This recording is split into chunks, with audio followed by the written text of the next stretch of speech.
Natutuwa ako pag tanga yung kausap. Tanga yung kausap.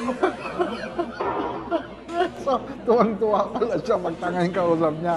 So, kasama natin si Darlene! Okay. So, Miss Darlene, nandito tayo ngayon sa Missing Word. Okay. Okay, Missing Word. So, dudugtungan mo lang ng mga word or series of words yung sasabi. Basta ganon. Favorite sports ko ay? Volleyball? Dahil? Wala, hindi ako marunong. Okay. Maganda ako dahil? Feel ko lang. Okay. Sexy ako dahil? Kasi is to believe. Yan, talagang mamaya may pasabog si Miss Darlene. Ang gusto ko sa lalaki ay? Mayaman. Mayaman? Yun lang. Mayaman Okay. lang. Sorry, mayaman lang. Mayaman at gwapo. Ganon. Kahit mayaman lang. Lahat okay na.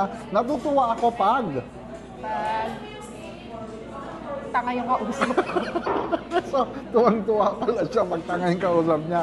So, yun lang and bye!